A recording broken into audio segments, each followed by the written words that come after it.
Estoy seguro que alguna vez en tu vida has visto estas construcciones asombrosas, estas iglesias que parecieran conectadas como por vigas delgadísimas que parecen el esqueleto de un dragón gigantesco. Pues bueno, eso es de lo que yo hoy, Frank Suárez, te voy a hablar, que es pues la arquitectura gótica. Para hablar de estas estructuras y pues de su magnífica construcción, primero tenemos que pues darnos una idea de qué es esto. Esta arquitectura nace del movimiento gótico, más o menos en el siglo XII y XIV, pues que se volvió bastante importante en la época. Dejando de lado el movimiento artístico, voy a hablarles de la arquitectura. Y vamos a meternos pues, en el mundo de los arquitectos de este entonces, que la tenían bastante difícil. Pues los obispos de este entonces querían unas iglesias, unas parroquias, unas catedrales inmensas que además de que fueran gigantescas tuvieran con mucho acceso a luz. Pues vaya problemita, porque en esta época solo tenían madera, rocas y barro y unas ganas de morirse que ni te imaginas. Entonces la tuvieron bastante difícil. Estos arquitectos tenían que cumplir estos requerimientos y pues de ahí es donde nace esta magnífica pues estructuras que son las góticas. Ahora vamos a enfocarnos en cómo empezó. Los arquitectos pues solo tenían madera, barro y piedras, así que empezaron con algo simple, unos dos muros que pues iban a ser lo que sostuviera toda la estructura. Pero el problema empieza en cómo hacemos el techo. No podía ser horizontal, simplemente se caerían todas estas cosas. Y el otro asunto eran los materiales. En este entonces, conseguir un simple tronco de madera era complicado, carísimo, y pues transportarlo de una nación a otra no era lo mejor. Entonces optaron por las rocas. Eran pequeñas, más fáciles de transportar y pues habían en grandes cantidades. Pero ¿cómo hacemos que las rocas se funcionen como un techo? Aquí es donde los arquitectos de esta época se les ocurren los arcos. Y pues, ¿cómo funciona esto? Simplemente tenían que distribuir el peso de las piedras de tal forma que recayera sobre los muros. Pues hasta aquí todo bien. Pero la verdad, no. El asunto era que los arcos generaban un peso el cual los muros no soportaban, haciendo que se inclinasen hacia los lados. Tema que complicó pues, la fabricación de estas estructuras. Así que los arquitectos tuvieron que pensar en una nueva forma que lograse que el peso se distribuyera mejor.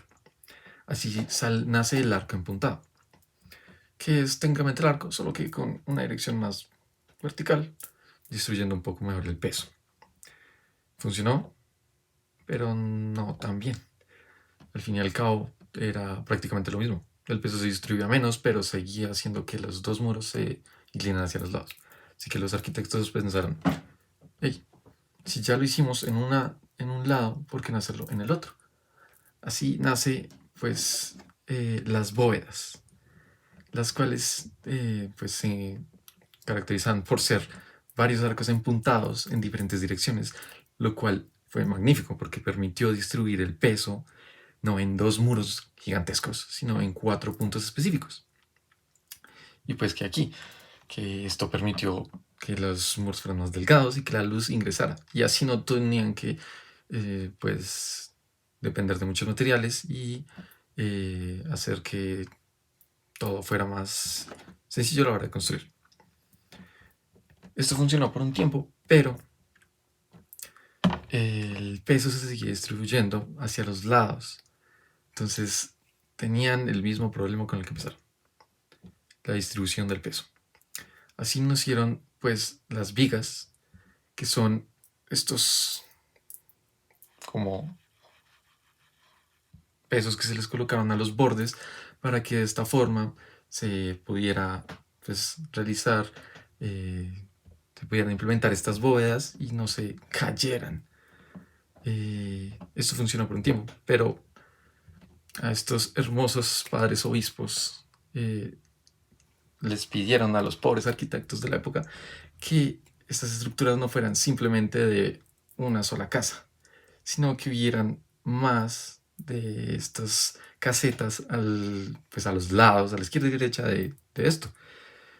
Problema, pues ya tenían un concepto básico que era pues la bóveda empuntada y pues los contrapesos.